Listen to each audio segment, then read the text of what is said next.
Hi guys. Everybody's been wanting me to do a video about my trip to Kenya, and I apologize it's taken so long to do it, but I've been really sick since I've been home, and that's kind of gotten in the way. But anyway, I had to do it, so tonight was the night.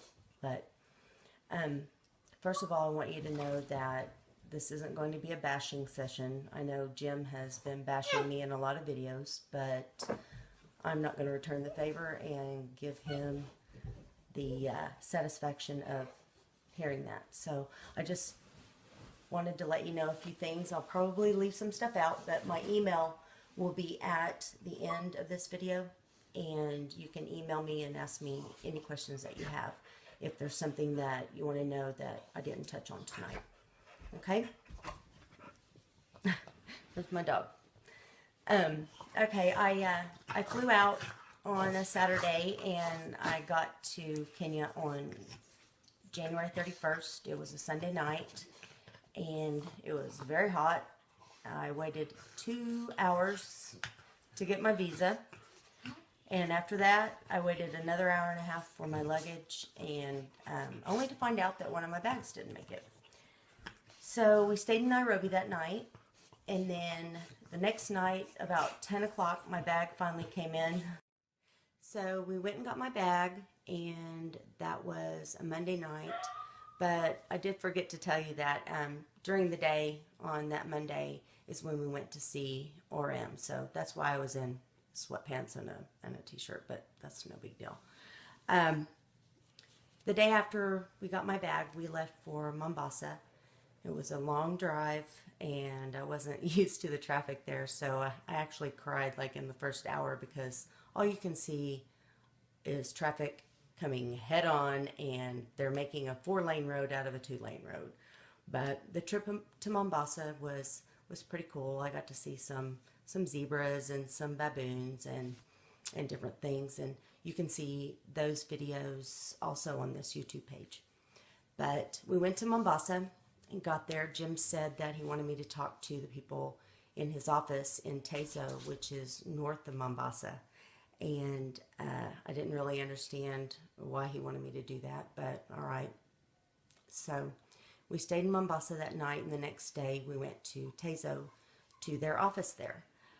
Come to find out, Tezo is a Sacco office, and Jim's Sacco business is like a loan shark company. I found out that day they charge 2% per month interest on the small business loans that they give those poor people, and 24% interest a year is not what I think would be fair, but that's, I guess, none of my business. So if you've seen all the videos where Jim has done the office openings all around Kenya, those are Sacco offices. That's where he makes a lot of his money, besides all the money that I'll tell you about later. But when we went to the Tezo office, Jim wanted me to give his employees a pep talk for some reason. Don't ask me why my words would have anything to do to influence them, but I did, and they were very nice people.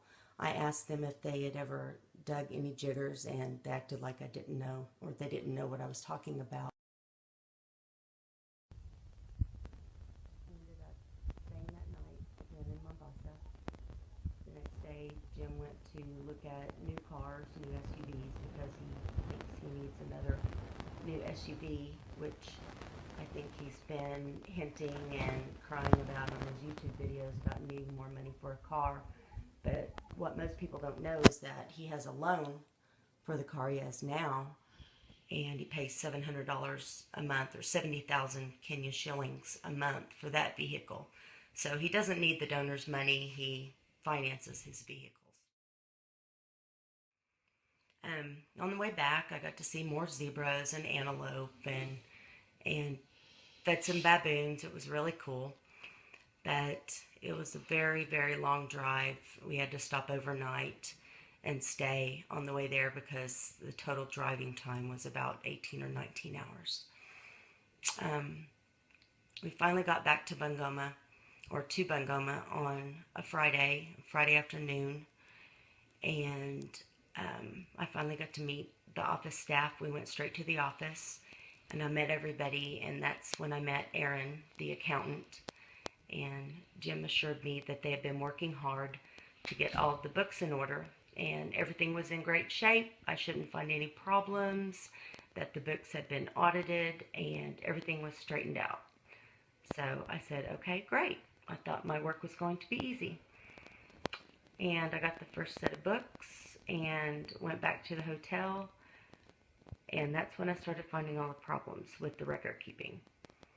So the next Monday, I went back to the office and got another set of books, and also talked to Jim about the state of the first set of books I had looked at and told him they were a mess. And he asked me to talk to the staff. And I said, why? And he said, well, because they won't listen to me, and they will just slander me and talk bad about me behind my back, and they'll quit. And I said, well, you're the boss, and they should listen to you, and also that if you would pay them more, they would be willing to stay and they wouldn't quit. His response was that people in hotels and the people that work in other types of businesses around there don't make any more money than his staff does. And I reminded him that his staff work in offices, and office jobs should be paid at least 2 or 3 times what people in hotels make. And I don't think he liked that too much, but I thought that I had a valid point. That day I also got another set of books and went back to the hotel and started doing a lot more digging and trying to reconcile some of the things I had found, like the income that was stated on the summary I was given. And I had a book of expenses, but nothing for income.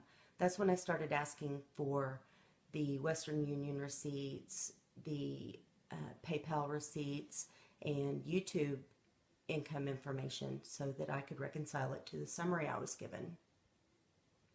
Unfortunately, I was just ignored, and I wasn't given that information. And you can see in the conversation I had with Aaron that I asked several times for income information, and finally was just plain denied the information and told they weren't hiding anything, that I didn't need the information.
I guess they just didn't want me to have it for some strange reason.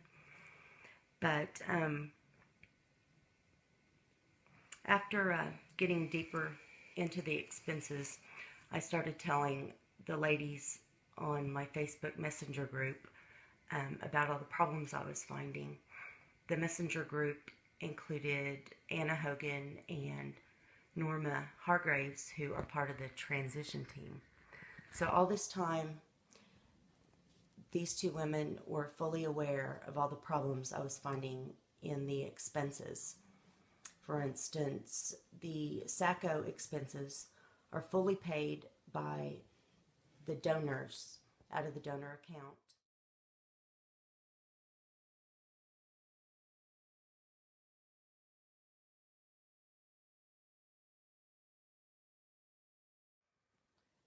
And there are also some large bank withdrawals that I can't explain. And one case was $7,000 within about a 6-week period that I asked Aaron about. And he said that money was withdrawn for the senior home. The dates don't really match up, and the expenses for the senior home should have been paid directly to the contractors, not with a bank withdrawal and handing them cash. That was a little suspicious also, if that's the real reason the money was used. But I also told the ladies about Jim handing out money to a lot of different people, just random people I didn't know, and he would just get out his wallet and hand out money. I'm pretty sure it's not Jim's money. I'm pretty sure it's the donor's money, but I can't prove that. However, I did talk to Monica Sunday, who visited a year before I did, and she was the one who told me to watch out for Jim handing out money. She said she told him that it wasn't a good idea, and he told her he would change, but old habits die hard. He was still handing out money while I was there. Another thing I told the ladies about that I saw was an expense called office consumables.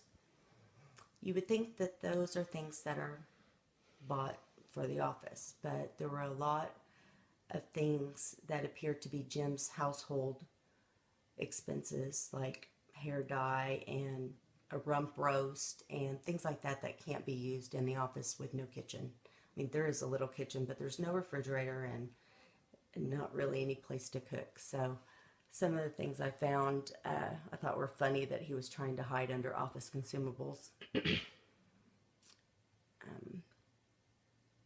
The largest thing that I told the ladies that really bothered me, besides the fact that I was denied the income information time and time again, was that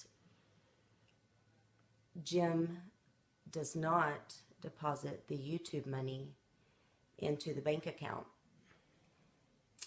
Another thing, the bank account is just one account. All of these separate causes you see on the website, including RUS medical bills and things like that, are all paid out of one account. There aren't separate accounts for the different causes like you're led to believe. Anyway, back to the YouTube money. Somebody in the group sent me a screenshot of the past 28 days, the earnings on YouTube, and it was around $7,400. The accountant told me that Jim does not deposit this money, that Jim uses this money to pay for field activities. But in these 6 months of expenses that I was reviewing, time and time again, Jim was reimbursed from the donor account for these field activities, including fuel, what he calls lunch for the volunteers, which, by the way, they don't always get, but it's cookies and juice, and some hydrogen peroxide and other things that he buys for the field. He's reimbursed through the donor account for those expenses. He does not use the YouTube money to buy those things.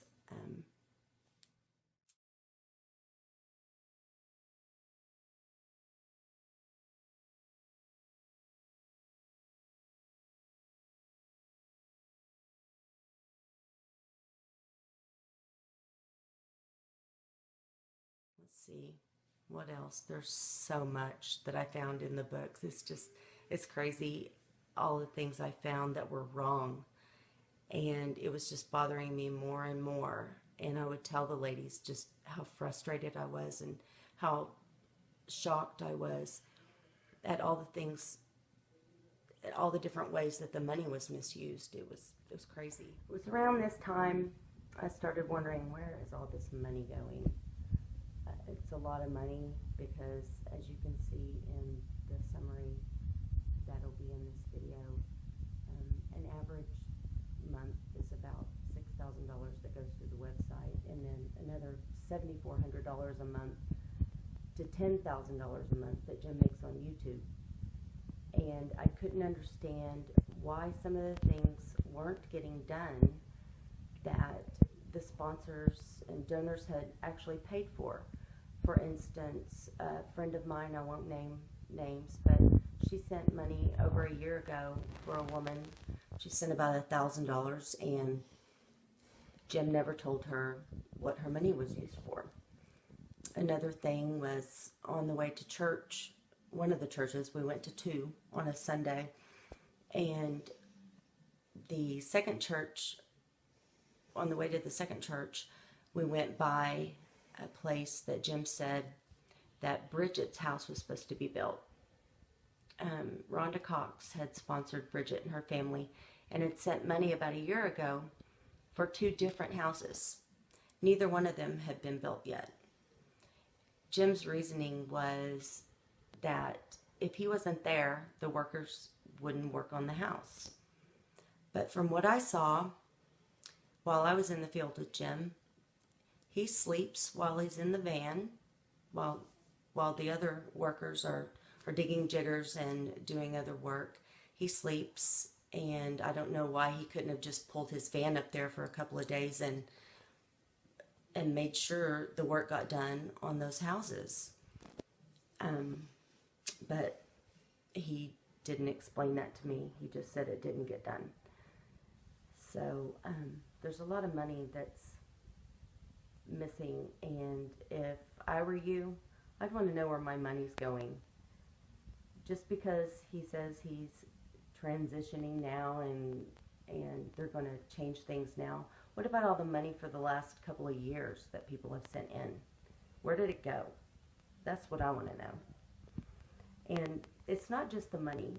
Jim has lied about so many things. For instance, his upbringing. He says he grew up poor, but he grew up a pastor's son. And I found evidence of biographies he's done and letters he's written that state the opposite. He did not grow up poor. Also, in one letter, he said that his mother was gang raped and contracted HIV back in 2001. I'm pretty sure she doesn't have the money for the expensive HIV meds. And when I met his mother, when I was in Kenya, she looked perfectly healthy. So it's another thing he's lied about.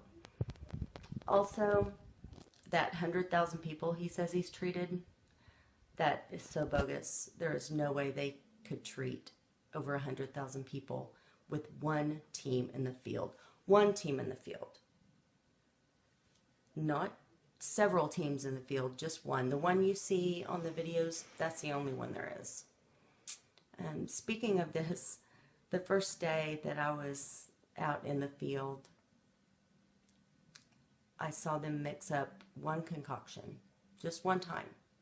It was muddy after 3 or 4 people, but they kept using it, kept scrubbing people's feet in it, and then at the end of the day, they sent that muddy mess home with a few women to disinfect their homes. That muddy mess was not going to do anything to kill jiggers in their homes.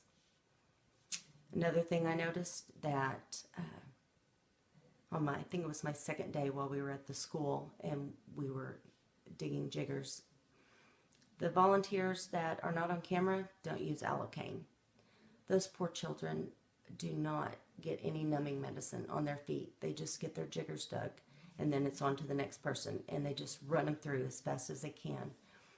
But while I was over there, I took a tube of Allocaine with me and I put it on the other 4 or 5 little kids that I dug on because I couldn't do it without Allocaine. It just wasn't right.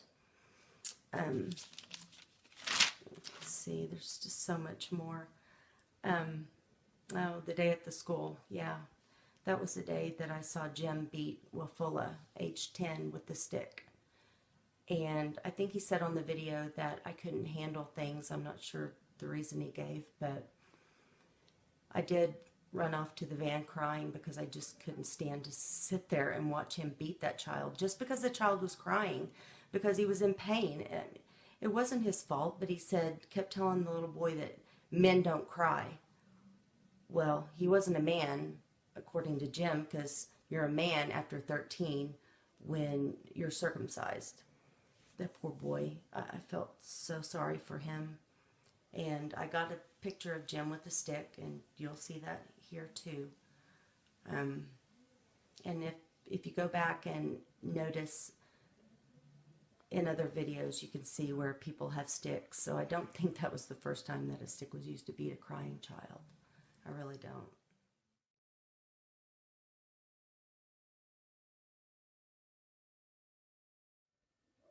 One more thing that I do want to talk about. If you do send money to Rise Up Society, don't send it Western Union. Rhonda Cox used to handle Jim's Kill the Jigger email, and I have a copy of a message where she told me that she saw emails between Jim and another one of his employees that the Western Union money is hard to trace and therefore it's easy to keep. And I do have a couple of instances where I told Anna she had sent money, Western Union, for Jim's car repairs in September of 2015. She sent $300. But then I found a receipt where Jim had been reimbursed for $149 of car repairs on the next day. So he just pocketed her $300 and then was reimbursed through the donor account for his car repairs. Also, she had sent money for a locked cabinet I didn't see, and other things. There have been other people that have sent money Western Union, and I don't think the money made it where it was supposed to go. But if I can't prove it, then I'm not going to say for sure. So just don't send money Western Union, because it will not end up in the Rise Up Society bank account. It will end up in Jim DeRucci's pockets. I'll probably have to make another video because I can't think of everything on this one, but I just got so sick. Around the time I was pushing Aaron for more information on the income information, that's when my medication and my money got stolen. Several people have said that they think Jim had somebody steal my money and my medicine, but I can't prove that, so I won't say here or there. I've also been told that Jim drugged me while I was there, and that's why I've been so sick. Again, I'm not going to tell you anything I can't prove, and everything in this video so far I can prove. But like I said earlier, my email address will be at the end of the video. And I did make it home safe, finally, even after fainting in the middle of Nairobi airport and being so sick in Amsterdam and went to the medical clinic. They couldn't help me, but I made it home safe, and I'm home now, and I never want to see that place again. Kenya was beautiful, but some of the people there are not. You use your judgment. Again, ask me any questions you have, but Rise Up Society is not what it seems. Yes, they do help a few people, only the ones that you've seen on video. And if you've noticed how many videos Jim is putting out now, I don't know if he's putting out more videos just so he has more airtime to bash me, or if he's just trying to make all the money he can because he's worried that he's going to get shut down. Either way, just use your best judgment and ask me if you have any questions. See you guys later.